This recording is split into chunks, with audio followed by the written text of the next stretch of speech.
Ito, Quadcom. Quadcom pala. Kung makinig kayo dito. Nagsalita si magiging senator na si Marcoleta diyan sa Iglesia ni Cristo Rally. Nako, ito, pakinggan natin. Ang Quadcom ay hindi piskal. Ang Quadcom ay hindi korte. Tama.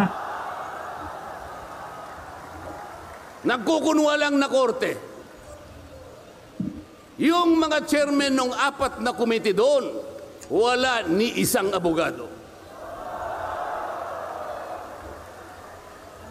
Pero naalala ko, yung isa doon, kamukha ni Attorney Agaton.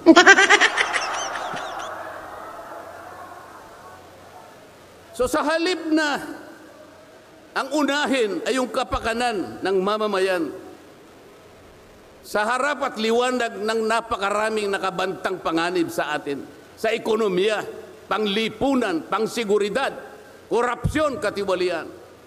Bakit ang inuuna ay usigin ng isang tao na hindi naman ipadadaan sa tamang proseso ng batas? Panood nyo? Nag-agree sila sa sinasabi ni magiging senator Marcoleta. Milyon-milyon yung nandyan. Diba? Estimate nila nasa mahigit 1 milyon at kalahati yung nandyan. Nag-agree sila. Oh, ano na? Quadcom. Sige, tuloy nyo pa. Sample pa lang yan.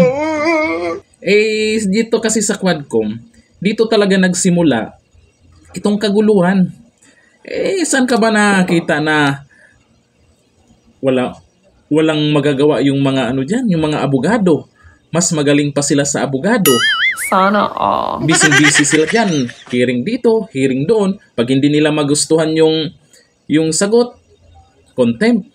Tagagawa ng batas, pero mukhang sila yung lumalabag sa batas. Yun nga. Siguro itong si Marcoleta, sa tingin ko mananalo ito. Isa ito sa inendorso ni dating Pangulong Duterte. Kaya sa Quadcom, balita ko, kasabay sa rally ng Iglesia ni Cristo, meron daw Saldico out. Oy, anong plano? Nagbawas. Anong plano? Baka siguro yung galit ng taong bayan sa kanila, binawasan muna. Bakit hindi lahatin pa? Kahit hindi si Saldico, si Tambi na lang. Si Tambi, kahit ihuli nyo na yung iba, si Tambi lang. Oo. Kung yan ang papalitan pagka-speaker diyan, maraming matutuwa. Magbabago yung takbo ng administrasyon ngayon. Yung kaguluhan, magbabago lahat yan.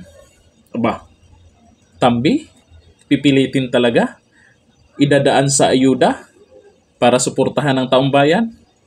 Matalino na ang taong bayan ngayon. Nandito natin kayo. Bye-bye.